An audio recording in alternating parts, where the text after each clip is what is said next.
Hello, welcome. It's time to join Dorothy Wilhelm, who at this very minute is swimming upstream because it isn't crowded there. This new show is for people who want to break away from the ordinary and live as if it mattered. Let's get going. Dorothy gets crabby if you keep her waiting.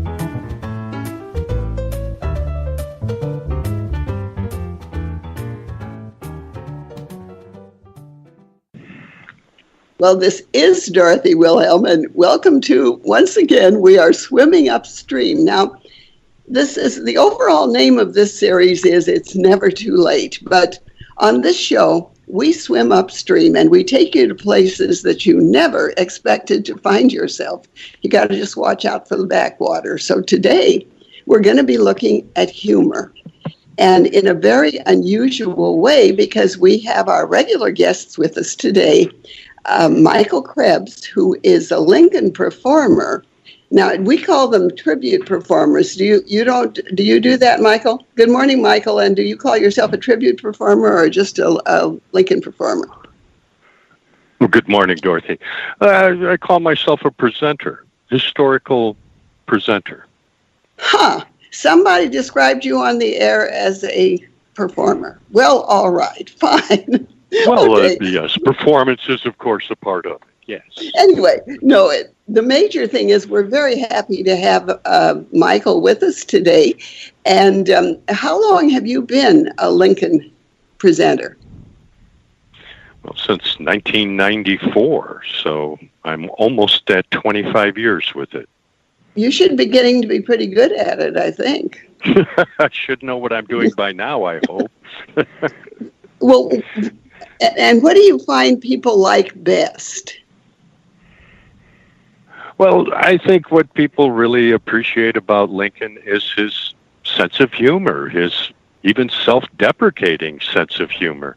He was always able to reach a larger crowd and make them laugh by making fun of himself.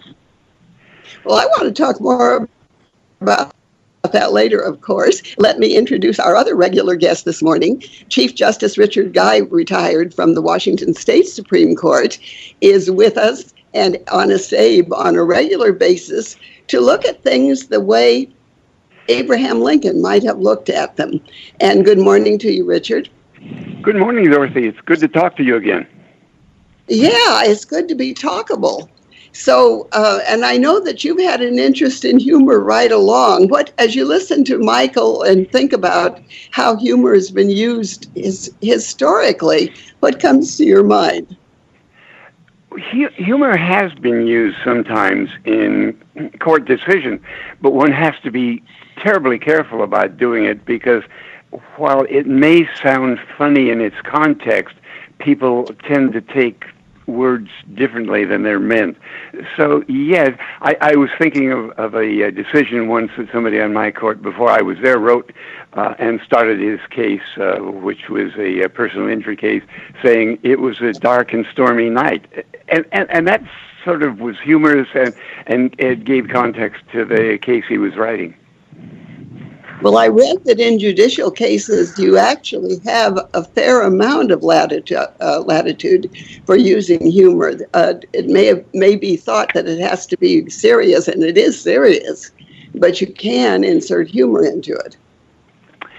You can. I know every court in trial court is probably more susceptible to humor than on the Supreme Court or appellate court because you're interacting with people who sometimes face some very funny things, and a jury may respond to that well, and you can play to that a little bit to relieve the tension. So yeah, I think humor in the trial court is a part of the trial court because of the interaction between people. Well, Michael, when you think about humor and laughter and Abraham Lincoln, what immediately comes to your mind? Well, talking about humor in the court, I always liked his wordiness and description of his court cases. May I share one with you? A short story? I wish you would. Well, it starts like this. Every hill must have its king. And there was this one fellow who could shave his argument down as thin as the homeopathic soup made from boiling the shadow of a pigeon that had starved to death.